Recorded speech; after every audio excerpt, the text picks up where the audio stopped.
আসসালামু আলাইকুম ভিউয়ার, সবাই কেমন আছেন? আশা করি সবাই ভালো আছেন। আলহামদুলিল্লাহ আমিও ভালো আছি। আজকে আপনাদের সাথে আমি একটি বিষয়ে আলোচনা করব। সেই বিষয়টি হচ্ছে কীভাবে গরু পালন করলে গরু বেশি তাড়াতাড়ি মোটাতাজা হবে। এই আমার সামনে একটি আপনারা বাছুর দেখতে পাচ্ছেন। এই বাছুরটি আমি গত 3 মাস আগে ক্রয় করছি বাজার থেকে। গরুটিতে আপনার মনে করেন আমার এ যাবৎকালেই খরচ হয়েছে প্রায় 5,000 টাকা। 5,000 টাকা খরচ হলো। আমি গরুটা কিনছি মাত্র 35,000 টাকায়। 35,000 টাকায় একটা গরু কিনছি। সেই গরু এখন বর্তমানে দাম আছে 50,000 টাকা। দেখেন গরুটার দেখেন, কিন্তু হালকা একটু শিং উঠে গেছে, কিন্তু সামনে কোরবানির জন্য ঠিক আছে।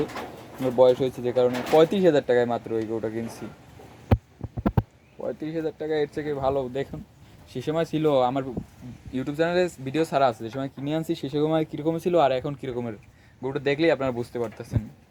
গরুর আগের চেয়ে বড়ও হয়েছে, তারপর আপনার মনে করেন যে মোটা তাজা হয়েছে।